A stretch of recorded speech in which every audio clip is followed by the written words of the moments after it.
Hey everyone. This is the Warriors for Peace podcast, where we're exploring the cultivation and manifestation of warriorship, courageous peacemaking, individual and collective healing. I'm Sally Chang, your host, coming to you from land that was and is cultivated by the Chochenyo-speaking Lishan Ohlone peoples on Huichin territory, recently named Oakland, California. I'm an acupuncturist and chief instructor of Evergreen Taiji Academy, where we learn about internal cultivation and healing through embodied movement. I teach online workshops at Evergreen Taiji at Patreon, where you're invited to be a part of our community and support this, the Warriors for Peace podcast. I'm really excited to introduce you to my guest today, Vanessa Alfaro, the Empowered Communicator, whom I met when I attended an online workshop with San Francisco Zen Center called Transforming Anger. And last year was 2020. And I was so filled with both grief and rage that I just didn't know how to manage it, or I was really struggling how to manage it within my own body and within my community. And I learned a lot in the intro course and then followed up with a longer 10-week program led by Vanessa, where I learned so much about anger, the source of my anger, the skills and perspectives that I use now as a normal part of relating to other people. And it was incredibly healing and transformative, and it's a work in progress that I am continually working with moment to moment. And now I know anger is a natural part of the emotional color wheel, and I relate to it differently now. And at this time, I'd love to invite Vanessa to introduce herself to you, the listeners, and describe her perspective and work in her own words. Vanessa. Thank you, Sally. Hi, everyone. I'm really honored to be here and to be a part of this process with Sally and sharing Warriors for Peace. I'm definitely a rageful warrior. As I love how you described this color wheel of emotions, and that anger is just simply a part of this color wheel, and it's true. So I'm a coach, a facilitator, trainer, and a healer. And what do? I help people with anger. It's very straightforward.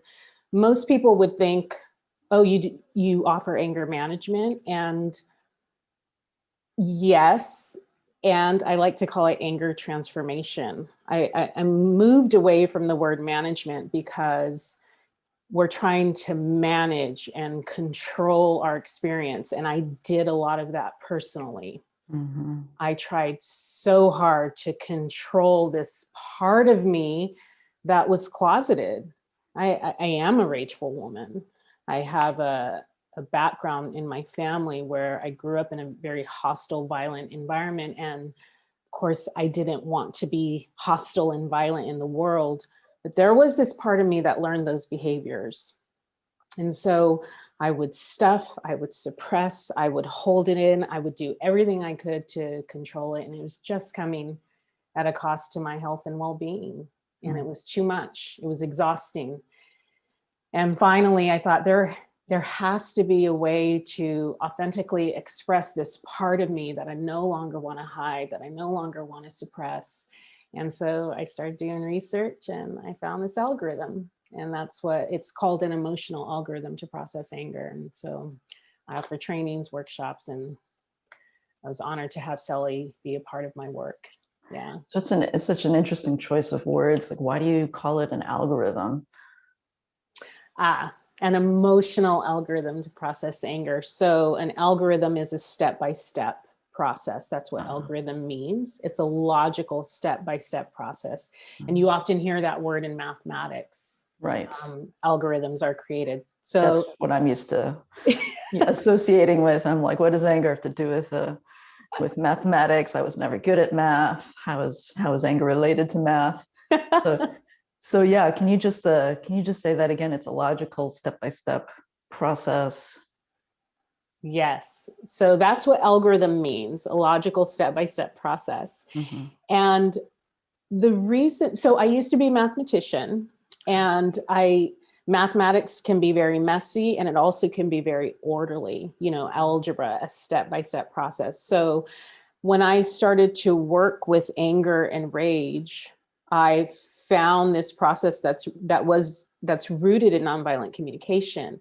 I adapted it, I deepened the work, and it's a step-by-step process. And the reason why it's so powerful is because it brings order to your emotional experience, which many of us were never taught how to authentically express ourselves in a healthy way and then move through this experience of anger, which can be really powerful. So it's this step-by-step work that you engage in to bring clarity and understanding to your experience. And it gives you permission to actually be angry, but you need to release that energy so that you can get to what's under the anger. So that's why I call it an emotional algorithm to process anger. Did that answer your question? Yeah, well, it's interesting because we all have different associations with what anger is. And it can feel, just from my own perspective, like really wild and non-logical and, kind of like a powerful weather system, like a hurricane coming through. And to know that there is a process that is logical and organized that can be used reliably to process anger, that in and of itself is feels more grounding. Yeah. Yeah, it And is. Uh-huh. yeah, go ahead. Well, anger is this wild, intense, powerful energy. And many of us weren't taught how to express it. We were likely told as children, stop it, knock it off. Or maybe we just knew as a child, ooh, it's not okay to be wild and expressive in that way. So what do we end up doing with all of that energy? All of that energy gets stored into our bodies and it stays there. Or it comes out in some dysfunctional way.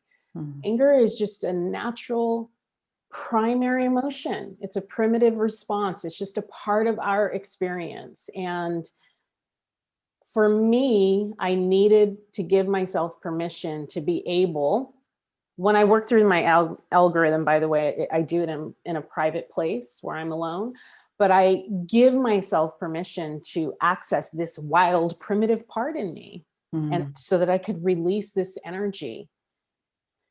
And I know that I've released this energy because I feel it in my body, because it has helped me, this process has helped me connect to my body. And so when I work through the algorithm, but I still feel angry, I know it's in my body and I know I have to do more releasing. So it's interesting that you're talking about the body, the sensations and in the body. Why is that important? Like, why is identifying body sensations and using that as a tool or reflective, or a process of reflection, how is that important in dealing with anger? So emotions are energy, and this energy we experience in our body, but many of us are disconnected from our body. So when we have an emotion, there's that energy, there's a mind body energy connection. And typically we don't necessarily feel this energy in our body. Instead, we might say, oh, I'm feeling frustrated, or I'm feeling sad, or I'm feeling confused. Sometimes though, when we're really angry and we're triggered, our heart might be racing, pounding, and we'll feel it in our body and we'll just know I'm angry.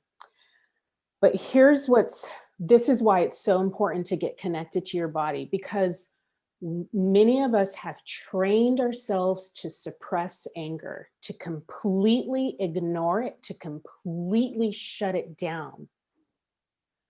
But what will happen is when you start connecting to your body will let you know, wait a minute, are you angry right now? And I know from experience, so my pattern to suppress is that I will rationalize in my mind. It's not a big deal. What are you angry about? Be the bigger person. Right. What, like I use all of this, yet my body is doing something else. I'm breathing heavy. I'm stomping around. Yeah. I'm sighing.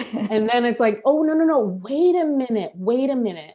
I'm engaging in my old pattern of suppression, but my body's saying, you're fucking pissed, Vanessa. Yeah. Slow down.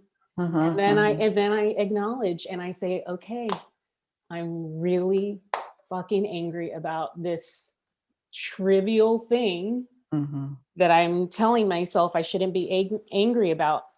But then I just accept it and I say, okay, I'm going to work through my algorithm. Yeah. So the dissociation must be pretty, well, maybe in your experience, since you're the experienced teacher, pretty common. The dissociation between even knowing that you're angry. So your mind could be telling you, get a grip, control this situation that's getting out of control, right? While your mind, your whole body is just like going into overdrive. And so that sort of that disconnect and disassociation can be really confusing. And so, I mean, I think like even just stripping it down to basics, like what is anger? Like if you're, for example, like on an airplane, sitting next to somebody and somebody strikes up a conversation, like, what do you do? That question. And what do you say? Just like, how do you respond to somebody just like, oh, I work with anger. What are some of the common responses that people have when you say that you teach about anger? I help people with anger. Yeah. Usually the response is, oh, a lot of people need help with that. So it's often there's an awareness of so many people need help. And many times, though, people will not think that they need help with it. It's like so many other angry people out there need help. And they do get curious. Well, what do you mean? What do you, and so, but usually it's, whoa, we need a lot of that. But it's we, they, it's, again, a lot of us don't even know that we're angry. Yeah. Because we have spent years of taming that energy. And that, so you mentioned earlier, like that there's a disconnect between what you're actually feeling, what's happening in your body. You don't even know that you're angry. Yeah. So what helped me was meditation, developing my awareness, listening to my inner experience, listening to my body, just paying attention to myself. And that I developed that through having a meditation sit practice. But when someone asks me, what is this anger? What is anger? Anger is this, again, it's a form of energy. We get triggered. There's an internal judgment, like we have a thought, or there's an external experience, a stimulus, and we have a thought. But really, we get angry because there's a judgment about something that happened. Yeah. So that's really key, that judgment aspect of it. Yeah. And that is often what triggers the anger. Often. Or always. Are you saying it's always? Well, think about when was the last time you were angry? So I don't know. I'm watching the news like last night or something like that.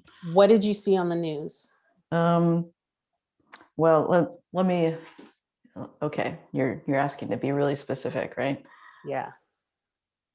So let me think. Okay, well, maybe something more specific would be like the recent like attacks on Asian American elders. You know, that's a really juicy one for me. So that wasn't like on the news last night, for example, or I could, you know, the news last night, you know, just the the impasses of politicians, you know, the ineptitude of our government to be able to work together. You know, that would be like lighter fare. So that's a judgment right there. We have an inept in government. And I'm fucking pissed about that. I'm sick of it. I'm tired of it, of our inept government. Yeah. So that right there, or if you see, or if you read or hear on the news that an elderly person has been, what's going on? They're being attacked, or they're being attacked and even killed. Just the theft, robbery, muggings of, you know, like 80-year-old grannies and grandpas in Chinatown. So, and what about that has you angry? well, just the picking on the most vulnerable population, you know, of just like these people. They're in their 80s and 90s. There are elders, and they're being literally just like shoved and pushed to the ground. One man was even killed in San Francisco Chinatown. So that is just like really the injustice or the cowardice and the you know, picking a fight with somebody who's completely unawares and vulnerable, really vulnerable population. Right. Yeah. So you cowards, how dare you pick on these people who are vulnerable? Yeah. So it's that, and it's okay. Like, you're triggered. So we have these thoughts that fire us up, and that's okay, because we grew up in a society, many of us, where we blame, we judge, and we criticize. Yeah. We're not taking a moment to step back and come from a place of compassion. We're blaming, we're judging, we're criticizing, which is rooted in our beliefs. So really, we see something, and it's those judgments, that blame, that criticism, and that's really what fires up the anger. But what's behind the anger, what's underneath the anger, are our deep universal needs. Yeah. So regarding our government, you have a need for order. You have a need for structure. You have a need for equity, for fairness, for communication. Yeah. Right? Those are your needs. For these elderly people who are being hurt, you have a need for safety. Their safety, their care. Yes. Well-being, their health, right? So you have all of these needs. So that's really the nugget that's under the anger. But the triggering part, you know, what is this anger? It's our judgments rooted in our beliefs, that and if our beliefs are played with, we get fucking pissed. Yeah. So we see a lot of this, right? So I mean, like, what have you been seeing in the last year? Like, there's been a lot of anger. Like, this is like your wheelhouse dealing with this. Like, what have you been seeing amongst your population or feeling yourself? That's such a great question. I mean, you know, this past year for everyone has been so intense.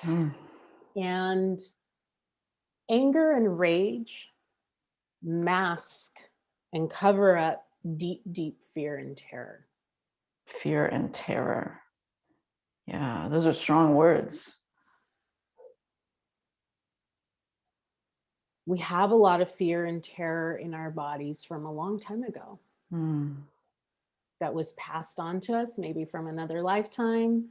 but definitely in our families, generationally, they've passed on their fear and terror, to us.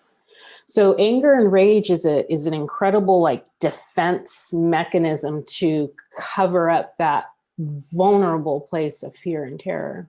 Yeah.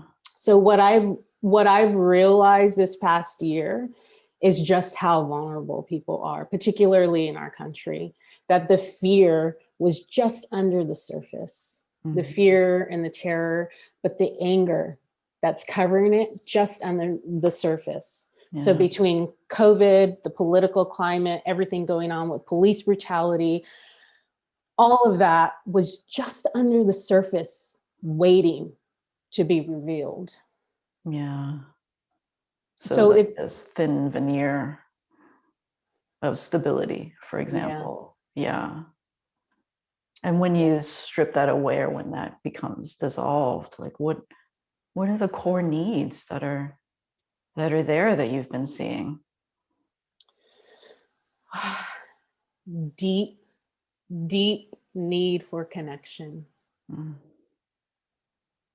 Connection, to be seen, to be heard, to be understood, to matter. Those are just core needs that many of us have. Connection, to be seen, heard, understood, to matter. Yeah. Yeah. Yeah.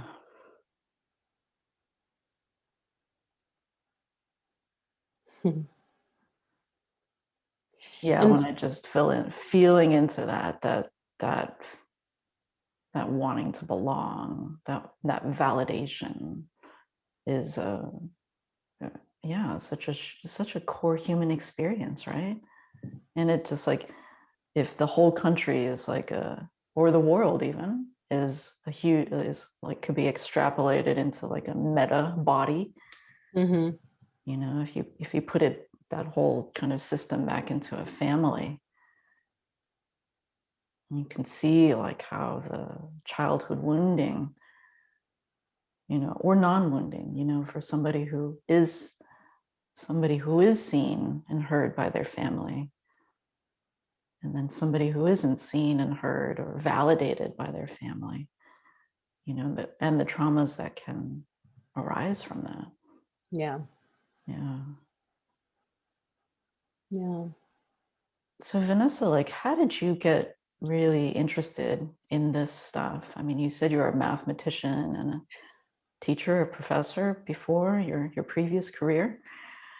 So I mean, how do you get so motivated? I mean, you mentioned meditation, but something must have like driven you towards changing a course in your life to get really curious and study this stuff that most people feel like they just want to dissociate from, like we were talking about. So something must have like risen up enough where you can't dissociate or ignore it anymore. Yeah. I came to this lifetime to do this work. This is my purpose. I am so clear about that. I was born into a family. I'm third generation Mexican American, born into a family that was loving in certain ways and also highly dysfunctional. There was a lot of addiction and violence and abuse, and it was intense, and there was so much rage. There was so much scarcity. There was so much worry, and there was just, you know, we have to survive moment to moment. So it was very intense growing up in that environment. And I knew as a young girl, very young, that there was more to life to this. There was more to life. So I always wanted more, and I chose a path of education. That was my ticket out. That was it. So I decided to go to college. And then before I went to college, though, as a young adult, I also knew that I needed help.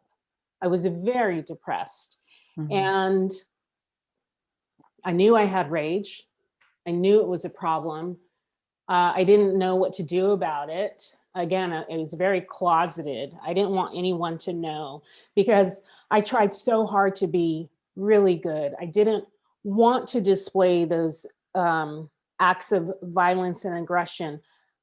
But what would happen is I would suppress, and then suddenly I'd have a rageful, violent outburst, and it was incredibly painful. It was painful for me and the people around me. And I just knew I needed help. So I started on this educational path and a spiritual path for my own personal growth and healing.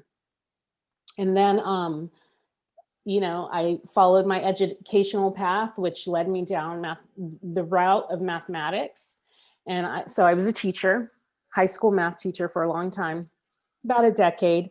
And I did a lot of diversity, equity, and inclusion work because I worked at predominantly white private institutions. So I cared very much about equity, power, privilege, awareness, having those difficult conversations. So I would engage in that. And I wanted to know, how can we talk about these things so that it's not polarizing, but we can figure out a way to talk about this. So I taught myself, I didn't know it at the time, but I taught myself how to speak nonviolently. I was using nonviolent communication to have these hard, difficult conversations.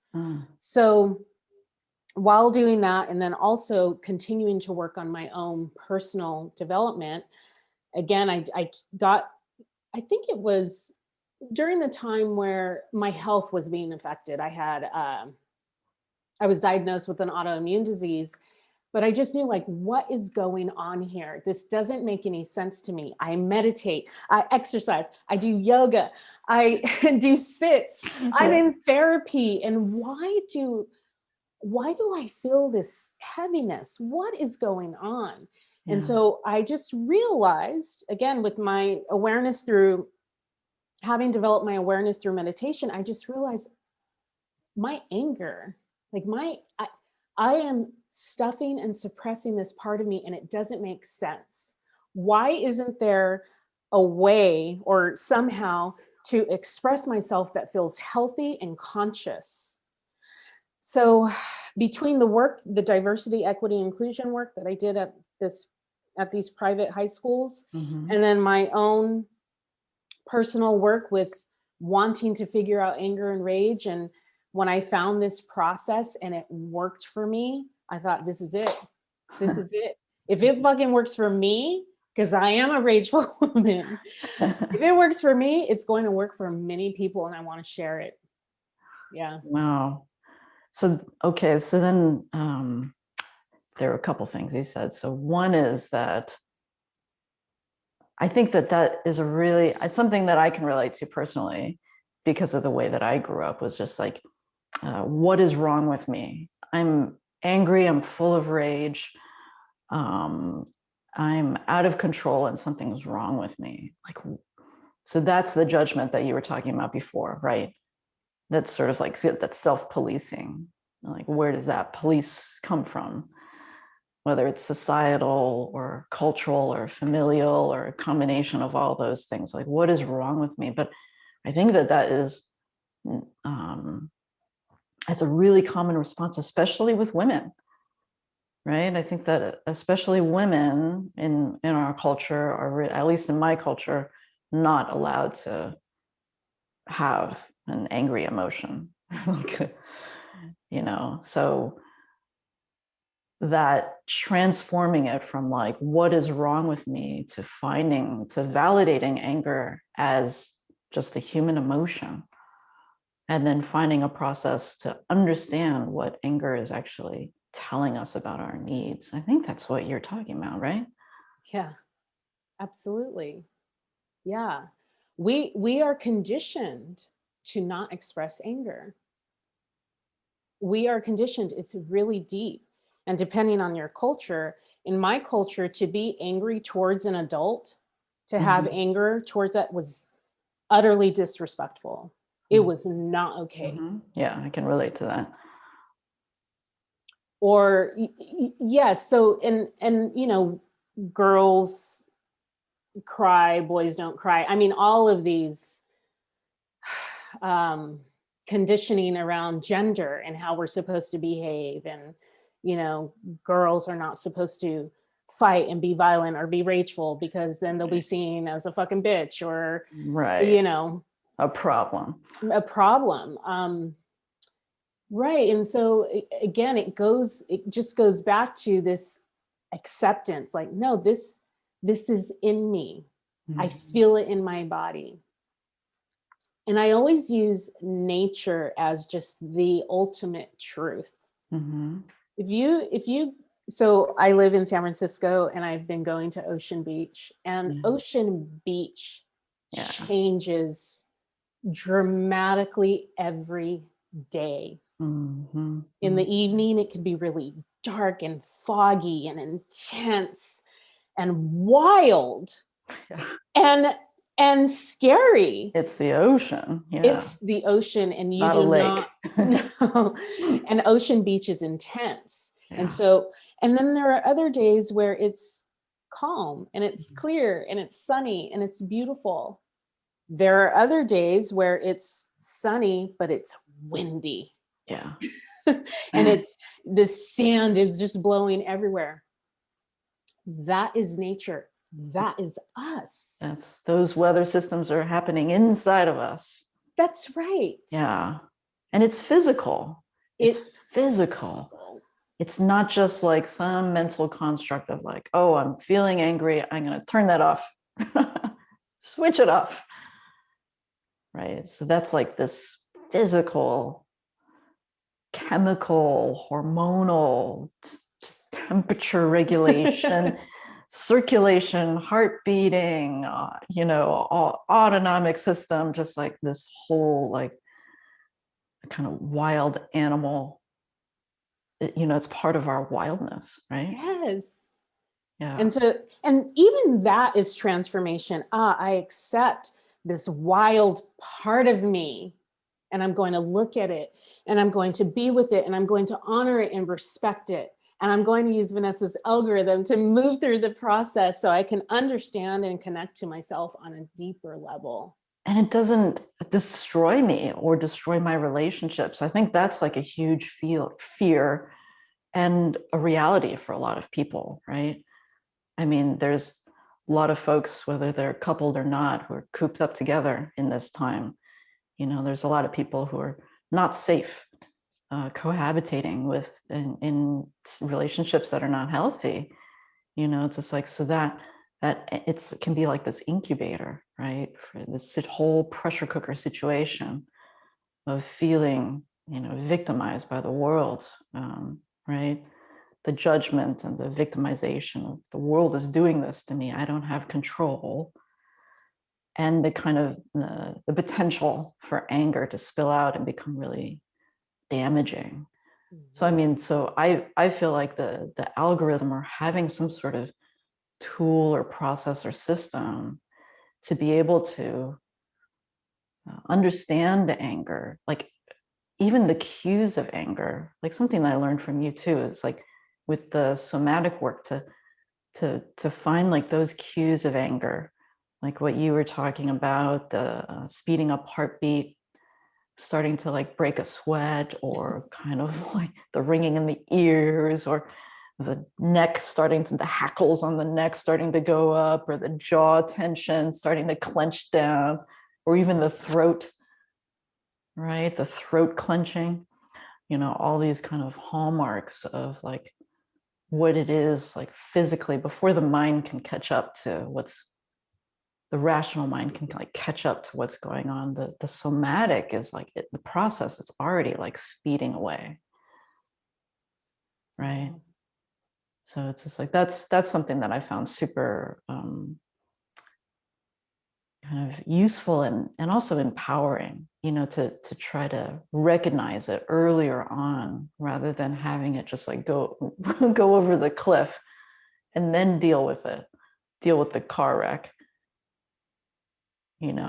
before trying to slow it down and finding some methods to slow that down, or take a moment, or get yourself out of the situation that's so triggering. Yeah. And the algorithm helps you really drop into your experience, to what it is that you want, to what you need. And this can be hard for many people because we often tend to put other people's wants and needs before our own wants and needs. Yeah. For example, like what would So be? go ahead. Yeah. What would be a want or need? Like even using that language is like for people who are disassociated with like what I'm not allowed to have a need. Like what's a want or a need? So as I said earlier, what's really underneath the anger is a need for something. So I might have a need for respect. Mm. And what does respect mean and look like to me? Respect means the way that you speak to me and the way that you are engaging with me in your body, your tone, and how you're looking at me. I really care about the body and what's going on. So for me, respect would be, I don't want you to raise your voice at me when we're having a difficult conversation. So that's what I want. So the need is respect. The want is very action oriented. What is the request?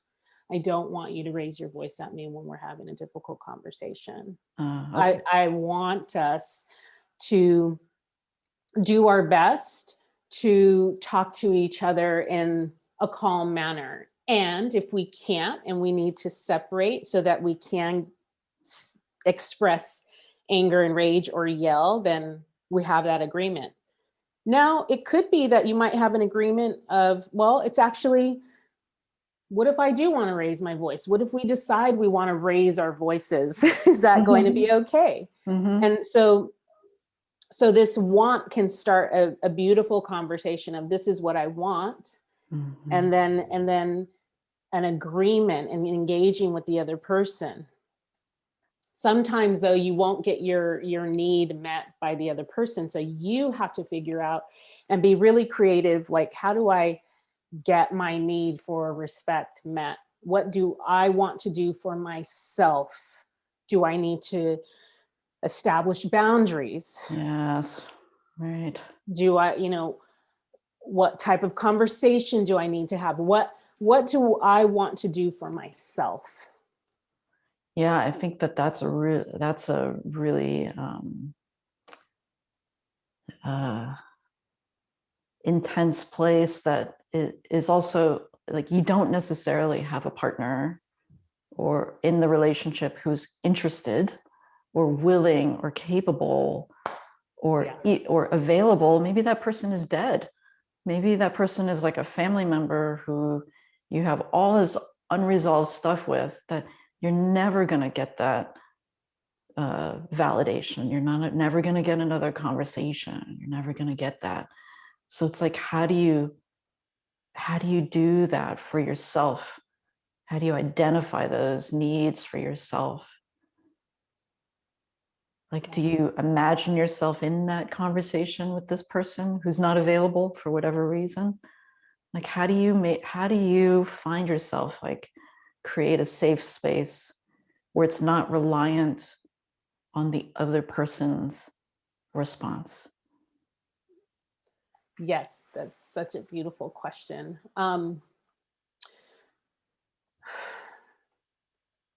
My work, the work that I do with anger and rage, isn't about eradicating anger and rage or making it go away. It's about integrating it into your life.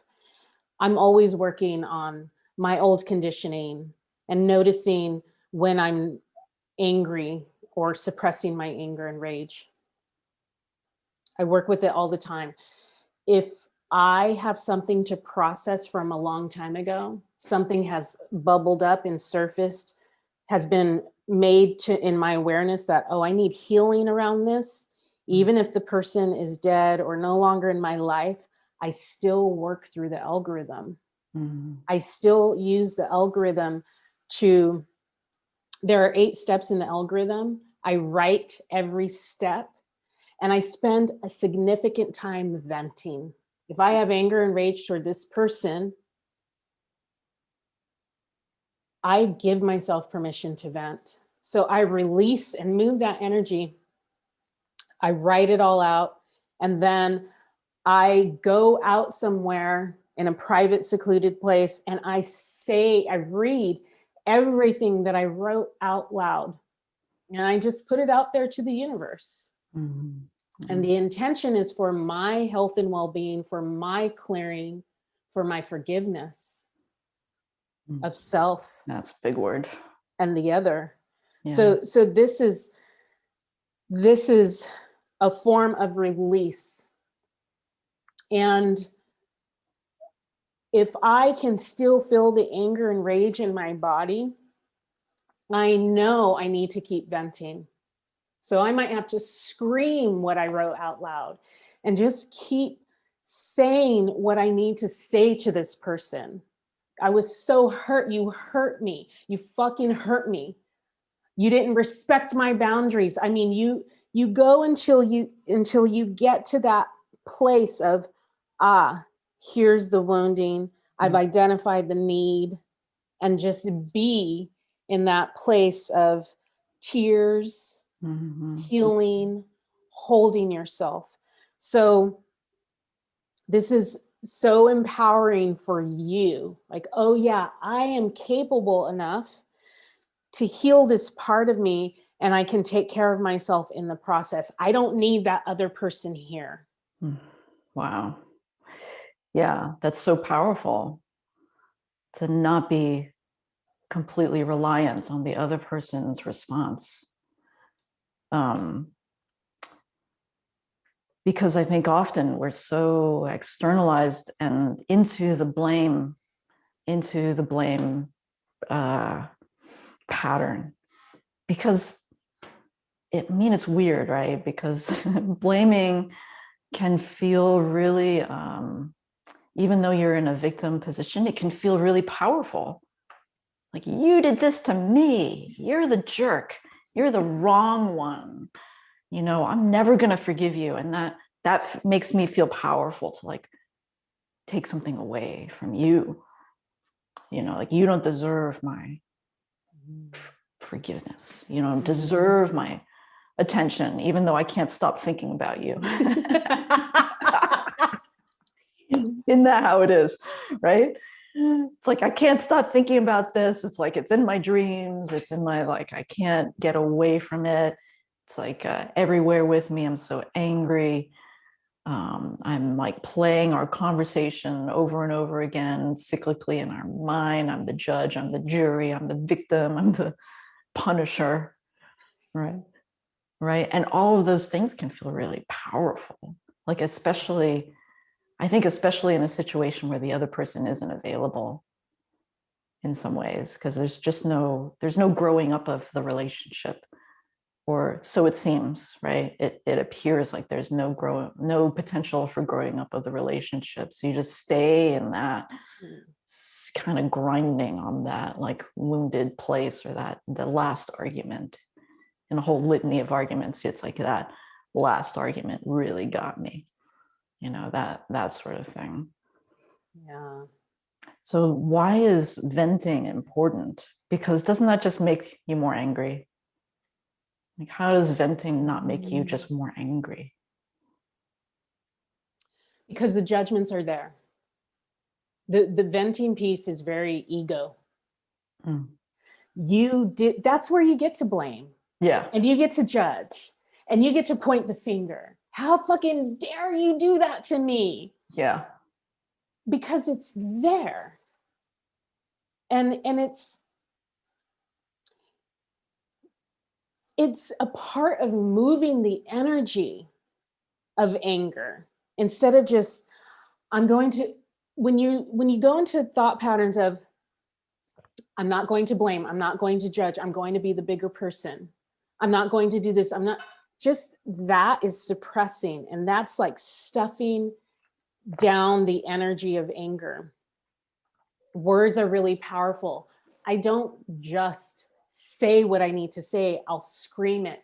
Sometimes I get physical and I'll hit my bed. I have to move this energy. So it's a way to move this energy. So the venting piece is to move it, to get the anger out of the way, so that you can drop into the more vulnerable feelings and get to the heart of why you're angry. right? That's like the venting is to break down the wall and the defense structure. So you can get to what are you really feeling here? What do you need? And usually when people acknowledge all of their unmet needs, there's a tremendous amount of sadness and grief there. Like, oh, I have all of these needs and I'm really hurt. I'm very sad. And so it just helps you get to that vulnerable place. So then you can start a different process of moving energy through tears, through, what do I need here? How am I going to support myself? So the venting breaks down the layers of defensiveness to get to the vulnerability. Yeah, because it's like you said, it's just there. To deny that it's not there. To deny that it's not there takes so much of your fucking energy and life force. That's where it's at. To deny that it's not there. It's exhausting.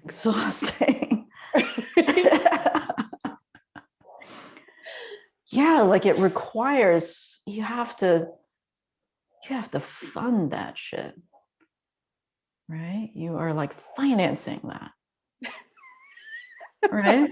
Like with your energy resources, like you are financing that defense, that story, that defense, that protection, or the perception of protection,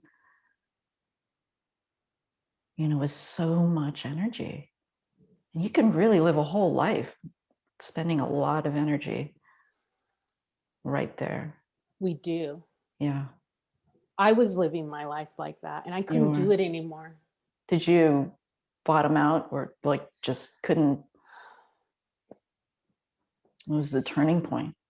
Yeah, I know, that's such a great question. A combination of my health, and then it just didn't make sense to me. There was this deeper wisdom inside of me that was saying, wait a minute, why am I trying so hard to control this when it's a very real part of me? It's a very real part in me, that like this wild part that gets loud, that needs to release. I mean, I have layers and layers and layers of rage from a long time ago. And as a child, as a little baby, I built up that different defense structure. My mother died when I was 3, and I suddenly was alone in my life. And I was very much connected to her spiritually, energetically. And I felt that deep loss and connection. As a 3-year-old, you cannot process that type of pain. You don't even have language. You don't even have language. And so I just built up walls of anger and rage. But I also inherited anger and rage from my parents. You have multi-generational rage. Like I had lifetimes of rage. Lifetimes. And it just didn't make sense to me. Like, no, I have to be able to express myself. And I just had that. I was blessed from the universe to have that source and that wisdom from within to get really curious, like, wait a minute, how can I integrate this in a way that feels right and makes sense to me, and it's healthy and it's conscious? Yeah, it's like some benevolent ancestor coming in to say a little wisdom in your ear, like, this is part of you. Yeah. This is part of you. It's not separate from you. Yeah. And that's just part of our evolution, right? That's like, we all have that. And to cut ourselves off, to cut that out of our lives, is to cut our humanness, is out of an essential part of our human experience, our human inheritance, out of us. And I think a lot of us want to do that. I think that is, I mean, we live in Northern California. There's a lot of eco groovy, hippie. I just don't, anger. I don't need that. I'm connected to universe. Right. It's like, I'm gonna only channel the joy, right? It's unrealistic. Yeah. It's unrealistic to be happy and joyous all the time. What? Is that true? My yogi tea bag says something different. It's like my happy app says something different. And it's like we have this kind of like we're in Northern California, so I think it's like really magnified here, but I mean, there is definitely a culture and a whole economy behind like wellness being only joyful all the time, only happy all the time. How can I use mindfulness to just get more happy? So I can just see how anger can be really off-putting. Oh yeah. Right? Just like I don't identify with anger. I don't know what that is. I'm just working to cut that out of my life. All I see is that being bad stuff. Yeah. It's dehumanizing, right? I mean, you're not whole and complete and fully showing up. If you're cutting that out, you're cutting off a part of you. And for me, joy is the ability to be with the feelings that come and go. They come and go, they come and go. Like, and the awareness. And, oh yeah, I'm angry right now. I'm going to work through this. I know it will pass. I trust myself in the process. I'm not going to go into some black hole of anger and rage and never come out because I'm doing my work. I mean, that level of trust in self to know that these feelings come and go, that to me is the joy. That's the happiness, is that level of awareness that, oh yeah, this is just part of our human existence and experience. Yeah, it sounds like it has a confidence like built into it. Like I know that I'm not going to get into this black hole and never come back, or come out just like a monster, just like so and so I knew from my past. I'm not going to turn into that person.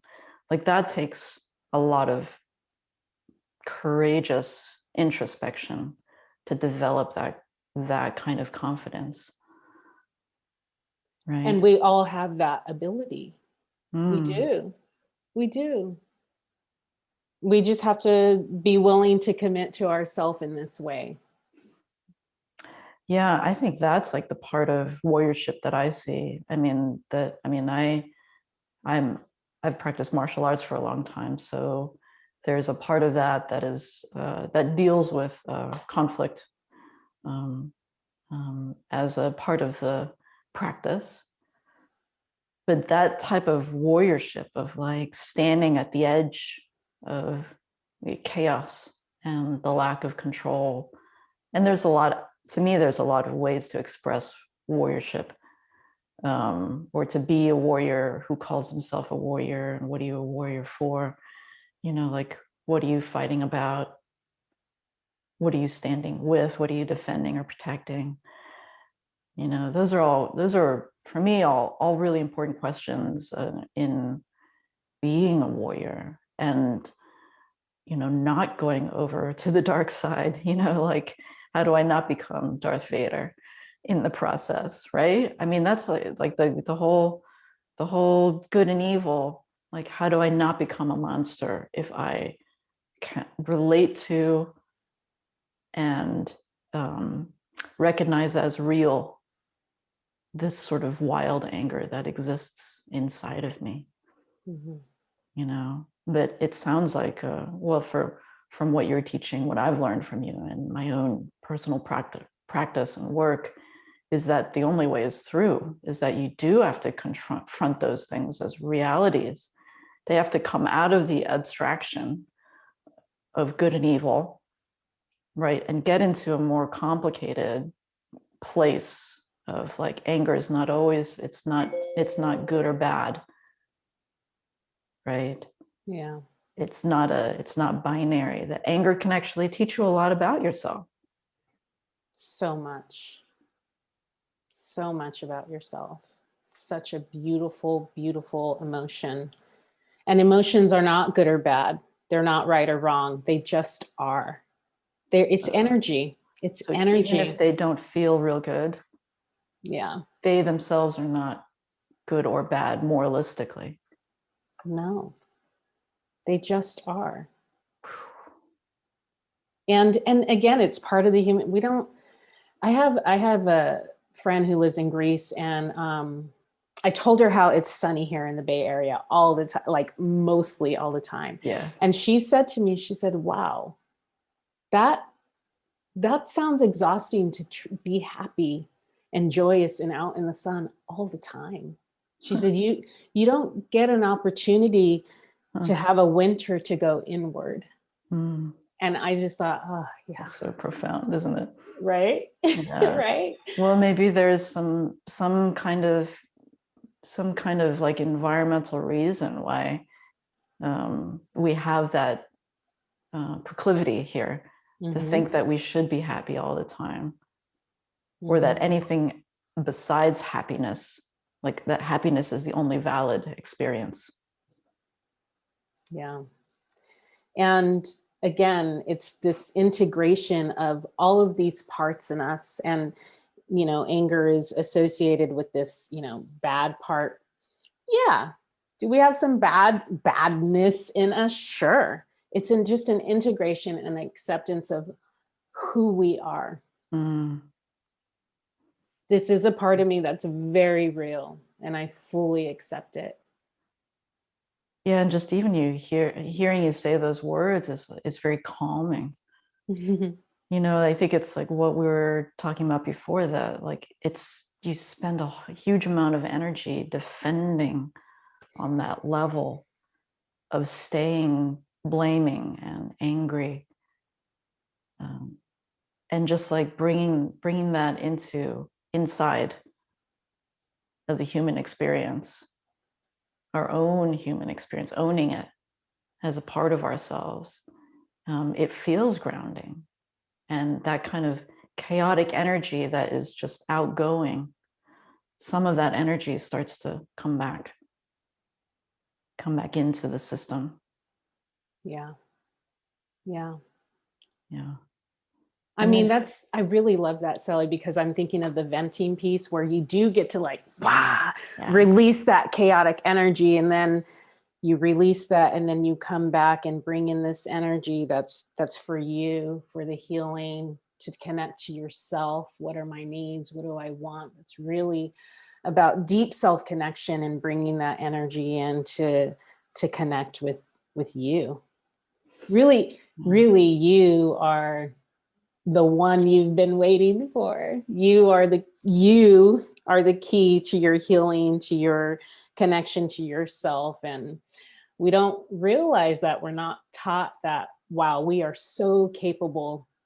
We are so capable to provide so much for ourselves within. And so part of this work is cultivating all of that. Mm.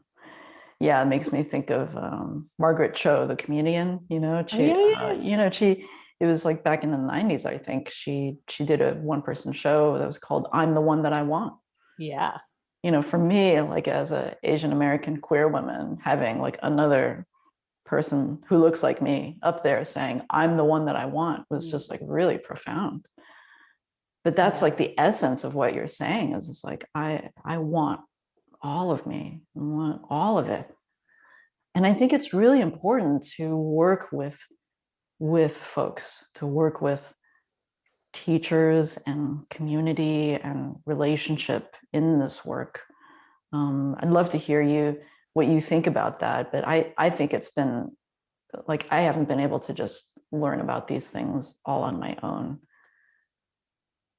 And to know that like the venting part, that I'm not going to turn into a monster, but there's like this other side to it, to have that kind of trust or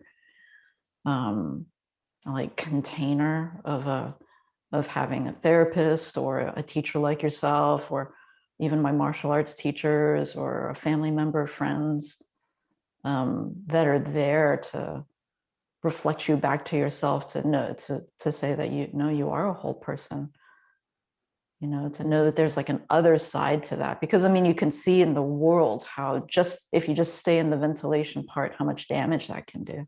Yes. Yeah. Right. And how right? that can be really seductive, you know. That's right.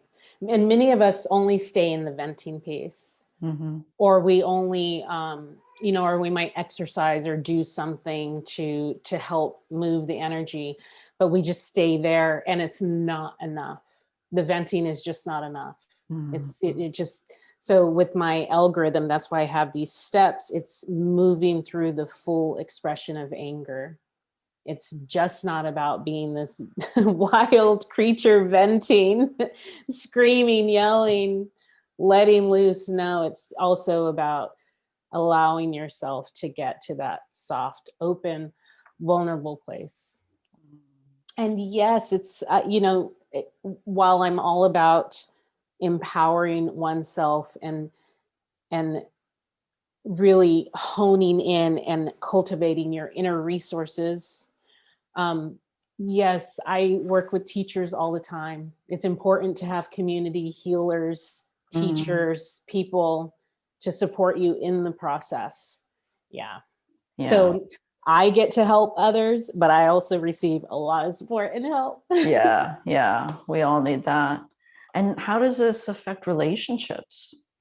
So, I mean, we've been talking a lot about the individual level. Does this kind of work affect relationships? Is it only for like relationships that are couples? If they have anger in their couple relationship, does it affect other relationships outside of like a marriage or a romantic relationship?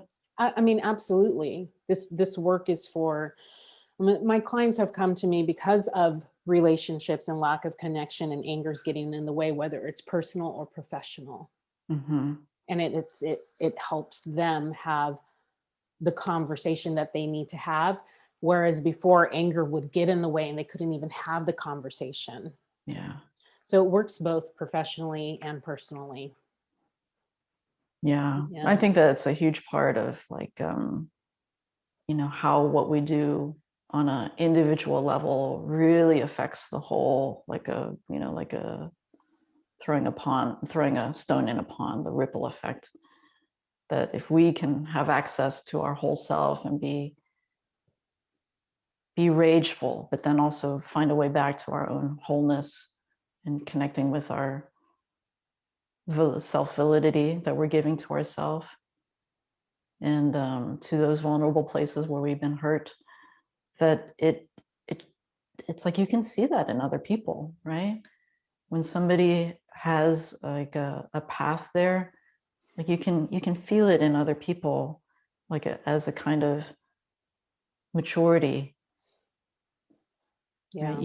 You don't just stay in the temper tantrum stage or Yeah. just in the victim wounded place where you just shut down, right? That's another Yeah. expression, right? But there's Yeah. like there's a way that you can like still connect with people and yourself.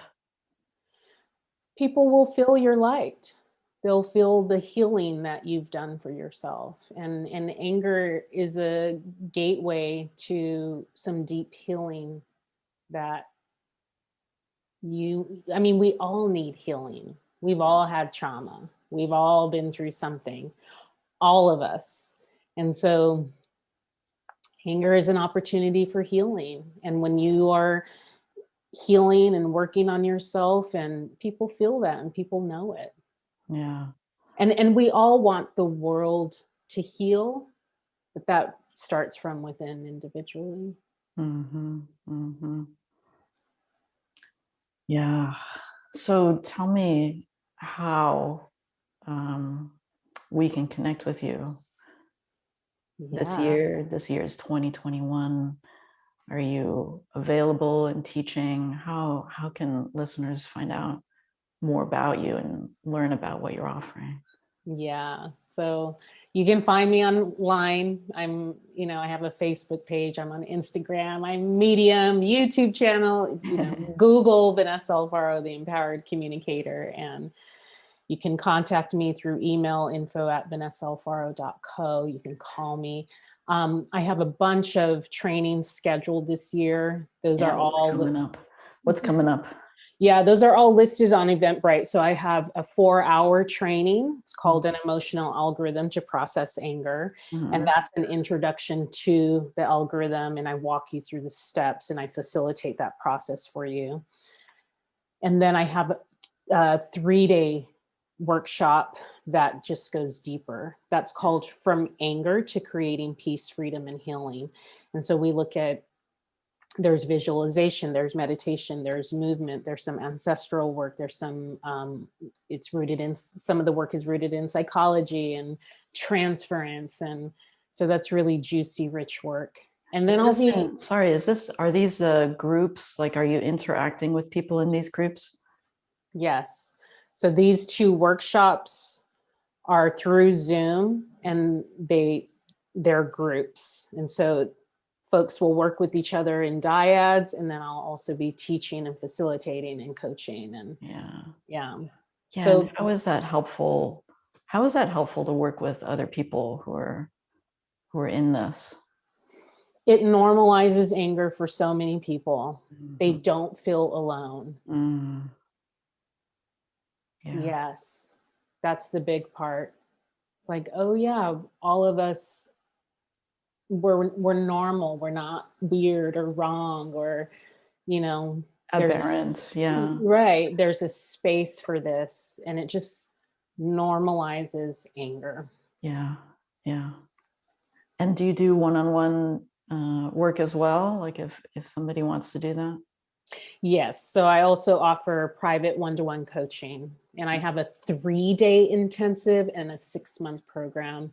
And that requires a serious commitment, and you have to apply for that. And that's a process, because it is deep work. It's deep transformational work on a cellular level. Yeah. You don't come out the same. No. No. And that's the point. That's right. That's the point. And then I also have, I'll be collaborating with the Zen Center again and offering a workshop, I believe in April. And that one's called The Transformative Purpose of Anger. So I have all these names. Yeah. Okay, great. And just before we close up for today, like, what are a couple of things that people, like our listeners, can take away? Like if they're in a moment and they find themselves getting triggered or gaslit, that's a really big word in the past year, that people have like really been feeling gaslit and triggered, like even in simple situations, like, grocery store, parking lot, or wherever it is, just like, what are a couple of things that somebody could do to just regulate themselves?